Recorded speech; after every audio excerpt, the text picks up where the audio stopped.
Right. So, okay. So I'm going to react to this video with Cadrel and Tabe. I haven't seen it before. I've seen people talking about it, but I'll just be like stopping, pausing, and listening as we go. So Hey, we got the chat here. They're all going to say hello. Everyone says, we've got this emote in Europe. It's in English, it's called ta. So everyone calls you ta Bay. So hello. Where is the camera? The camera's here. You see it? Hello, guys. Say hello. There's a 30-second delay, but they'll all catch up in a second. Okay, sure. How are you feeling? Was it stressful game after game 3? A bit stressful? Game 3, to be honest, our draft, I think the draft is way better because we have a lot of initiate. Annie, Rel, Lee Sin. and Lee Sin. But at that time, maybe our communication was wrong. okay, like this is an interesting thing as well. Like some of the LPL teams, they like mega highly value the initiate, like that kind of thing, or like CC score, right? Like that's what supposedly FPX did when their successful Worlds run. They were just literally picking like highest CC score, basically. We must contest that dragon, but the fact is, Annie, listen, but at that time, maybe our communication was wrong. We must contest that dragon, but the fact is, Annie was forced to go to top, and without flash, so we should just farm. We don't need to contest the Drake. So you need to pick your window This is the thing that we were talking about. We've been looking at, right? It's not a window to fight better. Yeah. So after game 3, I talked a lot about the decision making, and it was glad that my players know that what I feel, and we change it. How much do you value Braum? Because Braum prevents a lot of engage. Rel, Alistar, Nautilus can stop a lot, and Ezreal, Braum, Trundle as a core can like kite a bit. But when you play Annie, Rel, Lee Sin, do you care or just go? I think Braum is a really good champion when with enemy has some serious engage. For example, they have Nocturne, Ambassador. But I think that Ezreal and Braum, the lane is not strong. It is a defensive lane. We have Rel and Saya, right? Yeah. And we have a really good lane. So how do I say? I think maybe it is good, but it is better if we have something like Orin. I see. I guess in this meta, you value engage a lot. Didn't quite understand engage, fight, because dragon fights is everything, right? I feel like this series, you and CFO were dancing around Atakan, dancing around dragon. Everything right now for you in the meta is just dragons, right? Because when we are See, this is the interesting thing, is that the same is true in LEC, but we actually do nothing in between dragons. And when it's a good window for AL to fight, they're fighting. It doesn't matter if there's an objective up or not. And so they might, in that fight, just take some summoners, which means on the objective, you now don't have the summoners. Whereas I think one of the problems we have in the LEC is we just wait in between. During the game, CFO and T1, all of our team will sit together and watch the game. Yeah.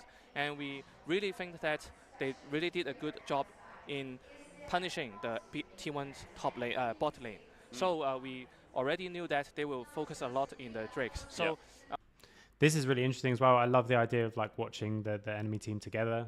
It's not something we've had that much opportunity to do, obviously, because so much of the like streaming and online, all that kind of thing. But finding like the way that the enemy team wants to play, we talk with our scout about find the soul of the team, like the one thing. To not complicate it, not here's 100 things they do, here's how they set up dragons, here's how they set up heralds. It's like here's how they want to play. This game, also AL, I think you like the fights? Everyone in the world now knows that we like to team fight, and our coordination is really good, right? So, but I think that today CFO is the team who is under pressure. We are the one who is giving the pressure. So I would tell my team that don't care about the performance when they are facing T1. We are a really good team too, because we nearly won the game against Genji. So they should afraid us, not us, not we afraid of them. No pressure. I wanted to ask a little bit about like. That's the other important thing as well to consider as a coach, is like what is the pressure situation that's happening without you. So weirdly, like I love what he's saying there, what Tabe's saying there. Like, he's trying to take pressure off his players, basically, because also actually this situation is more pressured for AL, because if CFO lose, it's like, well, they expect it to lose. If you played a good game and you lose, it's like, great job. Whereas if AL lose, they'll probably get some hate for even losing one game, you know? So there's much more at stake for them to lose. So as a coach, it's important to think about it. And I remember this Eddie Jones quote where he said, most of my job is just adding or taking away pressure. And you've got to know when to do which one and think about what's happening naturally. How you work as a team when it comes to like how much time you invest in draft, for example. Like when your guys are preparing for CFO, how much time do you think you spend sitting with your team, asking about draft, sitting about draft meeting? Like, I think he's asking this because of the T1 thing that he talks about with Reckless, right? It'd be really interesting to hear the difference. Do you like yesterday night, do you just sit for a few hours and talk? Or so do you T1 already prepare apparently many do hours days in and hours and advance? hours and hours on drafts. I remember I talked about this with when I talk with Dom? I would dominate. To be honest, I never have 怎么说呢? I never sit together and talk about draft with my players. Really? Yeah, why? Because I emphasize a lot on scrims. I would just tell them what we play tomorrow is what we play in scrims. And a very important factor is maybe game one, I like to talk about a bit, but not more than 15 minutes. And because of the fearless draft, we have to conquer a lot of difficult situations. You can never know your enemy team's first free bans and free picks in the fearless draft. And for myself, I am also a person that I am not that have patient. Yeah, because if you talk a lot of draft, you need a lot of patience. And you know what? If I think a lot of draft, the result will be Tabe and Tabe versus. Yeah, you'll over. I really like this. I personally, like for myself, I think I'm not good enough at draft to do this. If I was in a situation where I was like running a League of Legends thing, I would want a draft coach and I want them to be good enough to do this. Because it's not something you can do easily, because a lot of times actually draft meetings are more about we're going to talk until the players are comfortable. We're going to talk until I'm comfortable.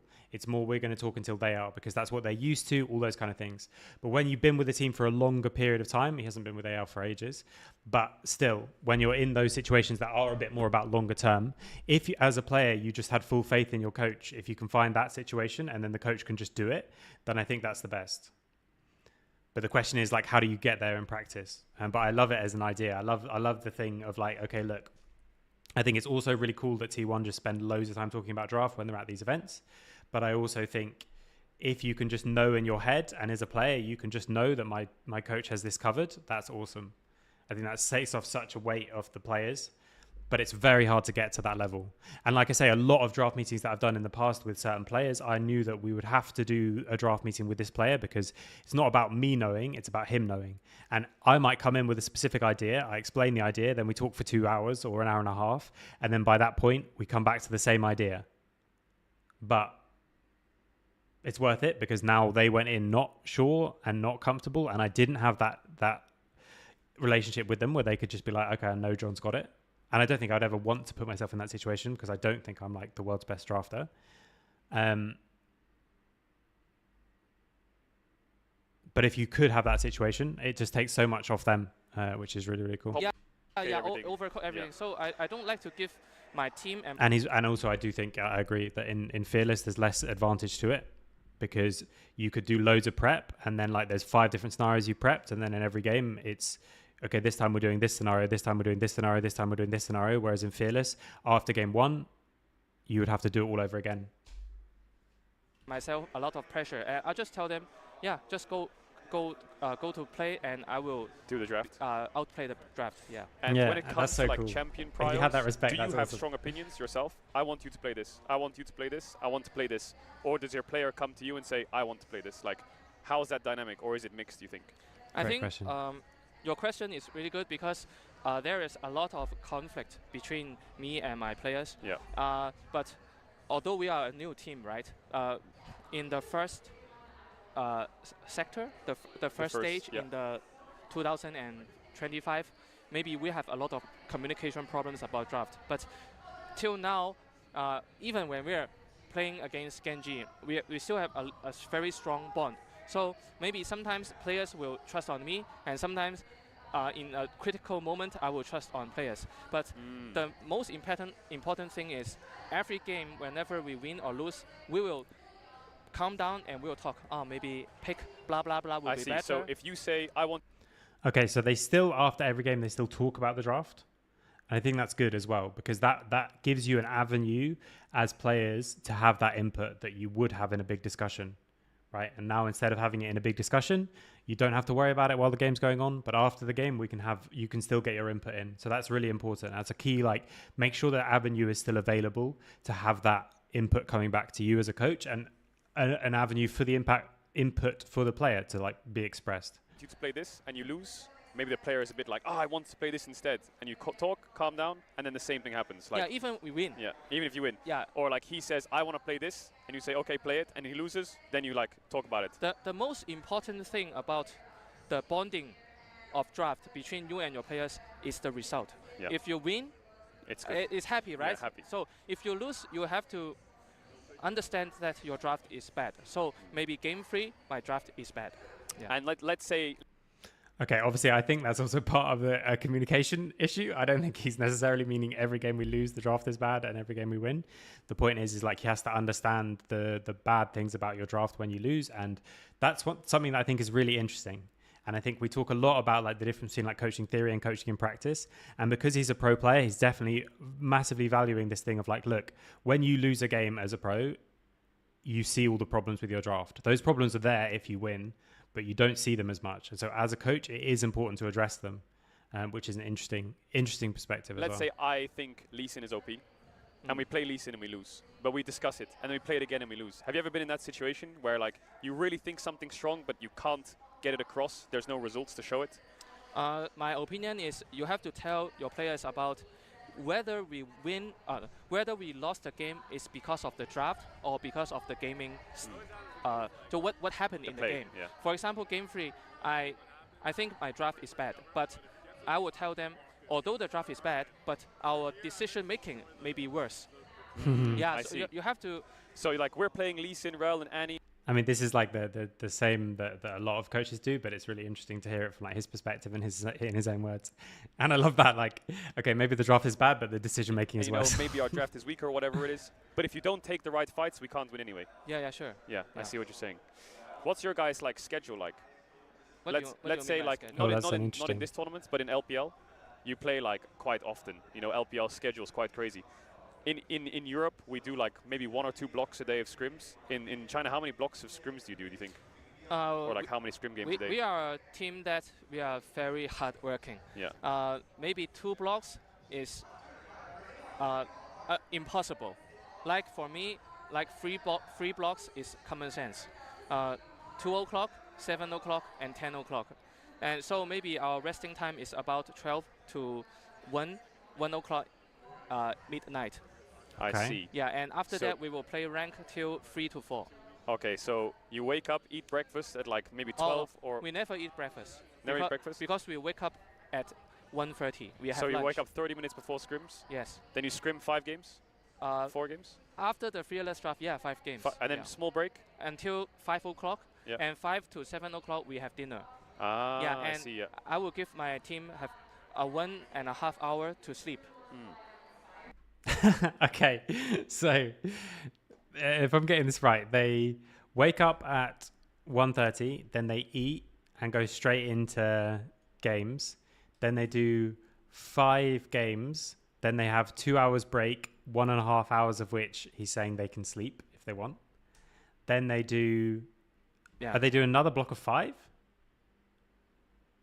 And they might not do another block of 5, and then they do another break, and then another block, and then a slight break, and then solo queue. That is intense. One thing that's always worth having as a caveat here is that from people who've done it and then come to EU, and like people that we've been able to talk to who aren't just doing it in an interview, a block of scrims is not a block of scrims. So they often, from like the later scrims, they often are just like playing all together, no reviews, just playing as 5. or team fight practice they call it, where they just mega perma fight and they just do stuff and then just redo new game, new game. So it's not necessarily that the way we see scrims is like they just do 3 blocks of that, because also we can't do 5 games in between like 1 and 5. That's not enough time for us, not even close. So they must be doing something different, or they just have really short games because they become mega stomps. But still, huge amount of 2 to 5 is scrims, 7 to 10 is scrims, 10 to 12 is scrims, 12 to 4 is solo queue. Okay, so there's a huge amount of games. Obviously, we knew like this. rest, This is how nap, they want to do it. Whatever it is, and then go again. And my last question to you would be, you've done scrims, you're finished your game, you're in review. What's your biggest discussion, you think? Let's say you have 20-minute review, 30-minute review. That's a great question. What are you talking about the most? Are you looking at team fights? Are you looking at draft? Or are you looking at like macro? Or do you think it's evenly spread? Or is there something that you focus on the most and like the biggest result you want to look at? I focus on the most is about the decision making. Decision making. Yeah, because I think this is the most important part between my team and LCK team. Because in my opinion, I think LCK teams, they have very few mistakes. But if you have mistake against them, they can snowball very, very well. So unless my players, for example, come down and tell to me, oh, the draft is nonsense, I cannot play at all, then I will comfort them. But if they are very calm, I will talk about the gaming decision. So it is a very important factor to be a coach, to look the eyes of the players, to sense their mentality. I love that. At that point. Because I love that. Like, it's so important to make sure that you're getting that like kind of direct feedback as a coach. And that's why doing it online instantly makes things harder. So like, I think actually our discussions and reviews and stuff can be very good online, and in person is not all that amazing, but it's that connection that you really lose and you don't build up by doing it all online, which is a shame. And it's also why, if I could, I would always have us have cameras on in reviews, but we use the cameras for streams. MSI only... The other thing as well is like decision making. The problem with that is like, I wanted to know more details. I wanted to know like what specific decision making, because you can have decision making in team fights, you can have decision making in the lane phase, you can so you can like that answers all of the questions. So I think it just depends. I think it depends on what they're working on. That's why I'd infer from that. So few minutes. Yes, very quick. Yeah, very quick. You have no enough time to talk a lot. So how do you manage your time with your players is important too. Do you think you spend more time on like individual decision making or like team decision making? You think? Only team decision making. Only team. Yeah. So do you have like other coaches around you that like watch a lane, or they watch your jungler, or just only team? Of course, my team, we have 3 coaches total, 1 analyst and 1 my vice coach, and everyone have their own role. Yeah. So your role is very team focused and like player focused. Yeah, and we will like machine, you know. If you are the left hand, I am the right hand, and I am the heart. Wow. We will coordinate. If I talk about the decision making, my Xiaobai will talk about the draft, and my analyst will talk about next game, blah blah blah, champion, they are good, blah blah blah. Yeah.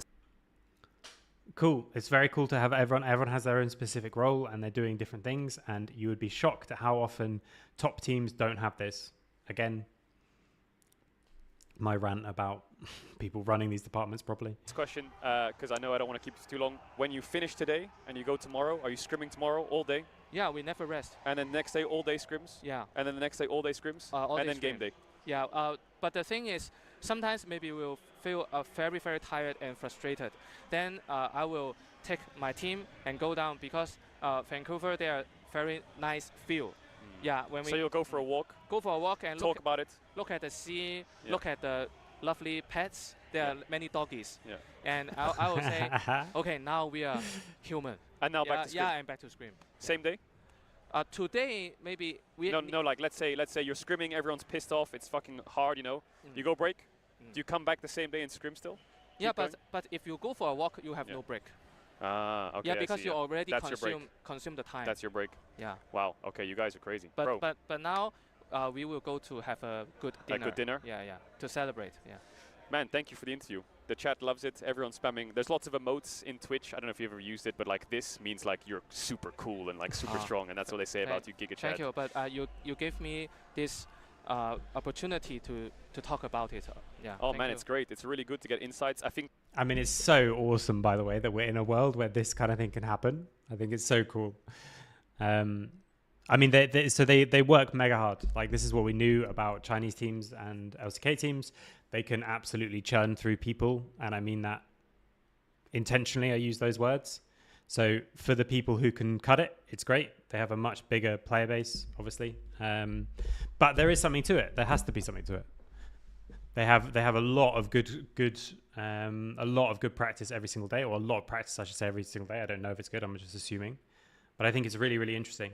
I also think that, let's say, for example, some of these later blocks are just basically the same as solo queue, except from you do the draft and you play as 5. That's way better than solo queue. Like, just do those as well. I think that can work. But it's mega intense. And, like, no one can have a life during this, obviously. So it's really interesting because people who are really hardworking in normal sports are gated by the fact that you can't practice rugby for 20 hours a day because just physically you can't. So you have to do like a few hours a day, and then you have a few hours of like meetings and stuff, and you end up having the rest of the time. Obviously you have to do sensible things. You can't eat what you want. You can't go out when you want. A lot of Western but fans don't really know what goes on in like Korea and China. We just lose. Actually, can I ask you one more question? Sorry. Okay, sure. What is if you look at Europe, what is one advice you could give to Europe if we're losing now? Is there anything you've seen from our games or scrims where you're like, oh my god, this region is so bad at this? Like, Europe needs to be saved right now. We're the worst region. What's one piece of advice you have for Europe? I think it is very unfortunate for G2 and MCOY. They lost the game, right? But I think the most important thing is to dig into why they lost. Some of the time, I think, most of the time, maybe they are not losing about the draft. Maybe it is the gaming decision making. Yeah, and sometimes I think maybe their lanes maybe are not tough enough. If you want to move to a higher level, for example, to win the better level teams, your laning phase and your decision making. For example, you have to be like quicker, like 3 seconds, 5 seconds to the spot. So like tempo? Yeah, the tempo. Yeah. It is very important. But I hope that if the players in EU, they invest more time on thinking why they will lose, maybe they will improve a lot. Because, for example, my team, we really invest a lot of time. It is tiring, but I think if you invest time, you have hope. Like work really hard. You have hope. But if you don't, if you're lazy, okay, I just lose, then you have no hope at all. Yeah. Work harder, work on the lanes, tempo, and decision making. Like for me, a big thing about the LPL teams is like the decisiveness of their decision making as well, which I think is really important.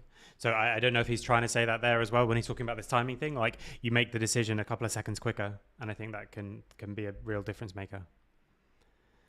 So, I mean, that was a fantastic interview. Let's just watch the end. I appreciate Let's it. see if there's anything much love. else. Thanks for coming on the stream. Everyone was spamming hearts a second ago because there's a bit of a delay with all the chat, but everyone was spamming all their hearts. They really appreciate you coming out. Thank you so much. Good luck in the tournament. Do you think you can make it all the way?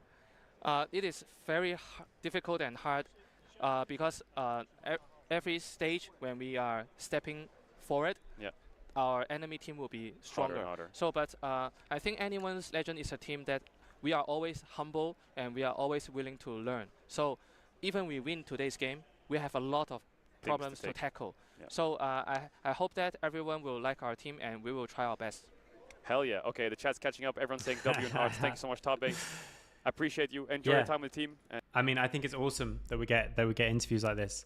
I think in terms of like actual real kind of new information, there's not that much, but it's just still the same. Like they do loads of extra practice compared to we do. I don't know how they approach that practice. That'd be really interesting to find out. Like I say, from coaches who've coached in both, like they do say that some of the later scrims are more like just team fight practice kind of thing and just playing the game. And I think that's a fantastic idea and something that's worth exploring.